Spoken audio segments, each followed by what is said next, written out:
नमस्ते दोस्तों। आज हम डिस्कस करने जा रहे हैं कि खाना खाना और खाना कितना खाना और खाना खाने से हमें किस तरह से शक्ति मिलती है, इस पूरे विषय पे हम थोड़ा सा बात करेंगे। तो सबसे पहली बात, हम दो चीज़ों पे अभी गौर करते हैं। पहली चीज़ जो हमारे इर्द गिर्द हर जगह फैली हुई है वो ये कि जितना ज़्यादा खाना खाएंगे उतनी शक्ति मिलेगी और उतना हम लंबा जी पाएंगे और हमारा बुढ़ापा उतनी देर से आएगा। और दूसरी बात जो हमारे इर्द गिर्द है वो ये कि हम ज़्यादा खाना क्यों खाते हैं। हम ज़्यादा खाना खाएंगे क्योंकि हमें सारे खानों का स्वाद चाहिए। जितना अच्छा खाएंगे उतना अच्छे स्वाद हमको मिलेंगे। तो इतनी वैरायटी है, इतने सारे चीज़ें हैं खाने की दुनिया में, तो सब मन भर के तो खाना ही है। तो जितना खाएंगे उतना मन भरेगा, मन खुश रहेगा। तो इन दोनों विषयों में हम क्या कर रहे हैं, इन दोनों बातों के चलते हम खूब खा रहे हैं। हम खूब खा रहे हैं जितनी हमारी शरीर की ज़रूरत नहीं है।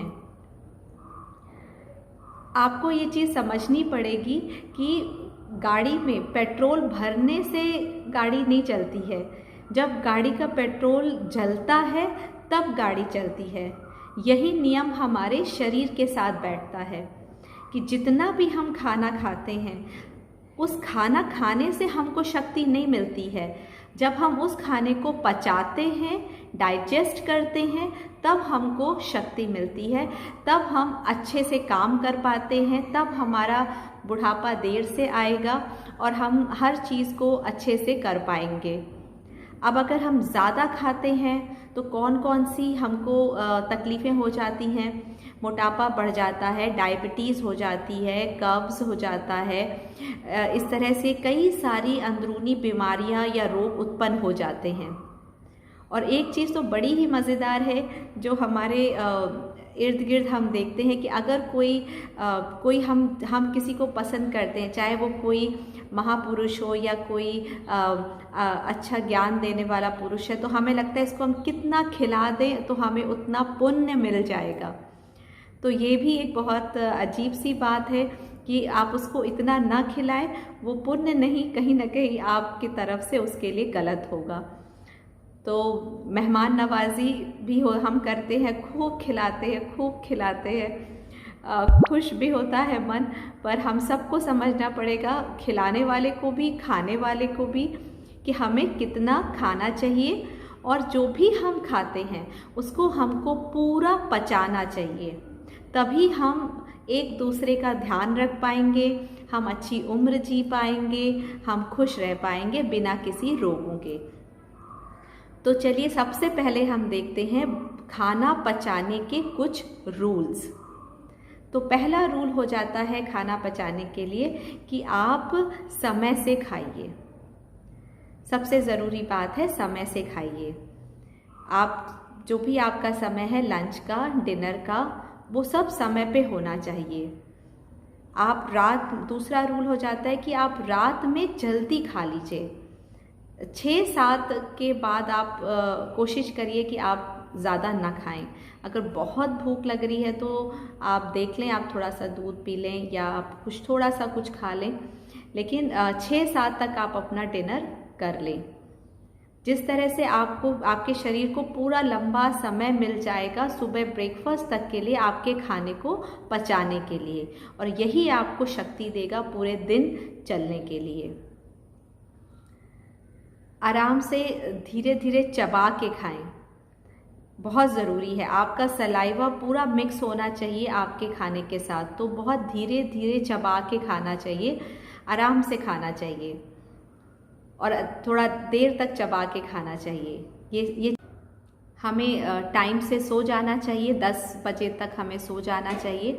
अब बात अलग है कि आपके काम, आप किस तरह के काम पे हैं, आप किस तरह की अपनी लाइफस्टाइल जी रहे हैं, वो आपको डिसाइड करना पड़ेगा। पर प्रकृति के अनुसार, आयुर्वेद के अनुसार आपको टाइम से सोना, 10 बजे तक सोना और सुबह 4 से 5 उठ जाना बहुत ही अच्छा माना जाता है। आयुर्वेद के अनुसार आप कम खाएं और जितना खाएं उसको आप पूरी तरह से पचा लें। कम खाने का मतलब ये नहीं है कि आप पूरे न्यूट्रिएंट्स नहीं लें। आपका खाना इस तरह से होना चाहिए कि उसमें पूरे भरपूर न्यूट्रिएंट्स आपको मिल जाने चाहिए। तो उस हिसाब से आप अपना खाना डिसाइड करिए। 10 बजे तक सो जाइए, सुबह 4 से 5 के बीच उठ जाइए, अपने शरीर को 1 घंटा एक्सरसाइज में डालिए। किसी भी तरह की एक्सरसाइज आप ले सकते हैं, आप योगा करिए, एरोबिक्स करिए, स्ट्रेंथ ट्रेनिंग करिए, आपको जो अच्छा लगता है आप करिए। और उसके बाद अच्छे से पानी पीना चाहिए दिन भर हमें, और गर्म पानी सुबह उठते ही पीना बहुत अच्छी प्रैक्टिस है। आप सुबह उठ के 2 ग्लास गर्म पानी पीजिए। आप खाना खाने के बाद भी गर्म पानी पी सकते हैं, वो आपके फूड को डाइजेस्ट करने के लिए अच्छा रहता है। थोड़ी देर से पिए, तुरंत खाना खाने के बाद पानी नहीं पीना चाहिए, खाना के बीच में भी पानी नहीं पीना चाहिए। तो इस तरह से, और हर का अपना एक शरीर होता है, वात पित्त कफ के अनुकूल ही भोजन करना चाहिए। इसकी जानकारी अगर आप चाहते हैं तो आप कमेंट बॉक्स में डालिएगा। हम हर बॉडी के वात पित्त कफ के हिसाब से क्या खाना है क्या नहीं खाना की जानकारी आपको दे सकते हैं। तो ये हो गई आपकी रूल्स खाने को पचाने के लिए। अब हम जाते हैं कि कॉन्स्टिपेशन के हम कुछ 3 आपको होम रेमेडीज़ बताते हैं। अगर कॉन्स्टिपेशन आपको है तो किस तरह से घर पे रह के आप उसे ठीक कर सकते हैं। तो पहली है कि आपको डिटॉक्स वाटर पीना चाहिए। डिटॉक्स वाटर्स कैसे बनाएंगे आप एक कांच के बर्तन में थोड़ा सा आधा कटा नींबू, आधा अदरक, कुछ अंगूर के दाने, 1 टुकड़ा पाइनएप्पल, आपको आधा कटा एप्पल और 3-4 ऑरेंज की कलियां। इस तरह से आप ये सारी चीज़ों को आप एक कांच के बर्तन में कम से कम 1-1.5 लीटर 2 लीटर करीब पानी भर के आप रख दें। 24 घंटे तक इसको रखे रहने दें और फिर आप अगले दिन इस पानी को पी सकते हैं। ऐसे बहुत सारे डिटॉक्स वाटर बन सकते हैं जिसे आप 3-4 दिन पीजिए, फिर थोड़ा सा आप ब्रेक ले लीजिए, फिर 3-4 दिन पीजिए, तो आपकी कॉन्स्टिपेशन की प्रॉब्लम सॉल्व हो जाएगी।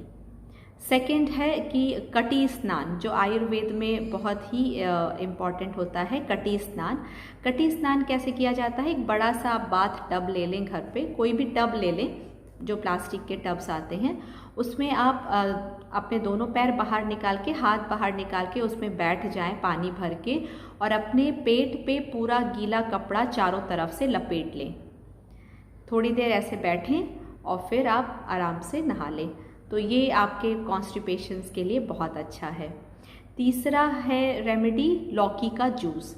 लौकी का जूस या कैसे बना सकते हैं आप? डायरेक्टली, एक तो पहली बात, लौकी को जूस बनाने से पहले टेस्ट ज़रूर करें, कड़वी नहीं होनी चाहिए। लौकी लें, उसे आप सिंपल जूस निकाल लें, उसमें तुलसी के पत्ते, अदरक, नींबू भी डाल सकते हैं आप, मिला करके अच्छे से लौकी का जूस पी लें। लौकी का जूस पीने के 1 घंटे पहले या 1 घंटे बाद तक आप कुछ भी ना खाएं। इस तरह से अगर आप कुछ होम रेमेडीज़ लेते हैं तो आपको कॉन्स्टिपेशन में मदद मिलेगी। तो अपना पाचन और अपना कॉन्स्टिपेशन, इन सब का ध्यान रखते हुए अपने डाइजेस्टिव सिस्टम को बहुत स्ट्रॉन्ग बनाइए, जैसे कि आप जो भी खाते हैं वो आप पूरा डाइजेस्ट कर पाएँ और अपने शरीर को बिल्कुल पूरी एनर्जी दे पाएँ। तो आई होप ये आपको पसंद आया होगा। छोटी सी जानकारी है, हम सब जानते हैं, लेकिन कभी किसी से सुनने में कुछ सुन लो तो दिमाग में बैठ जाता है। तो आप सब इसे फॉलो करिए, और अगर कोई भी आपको डाउट है या कुछ और जानना चाहते हैं आप, तो प्लीज़ कमेंट करके मुझे बताइए। Thank you so much.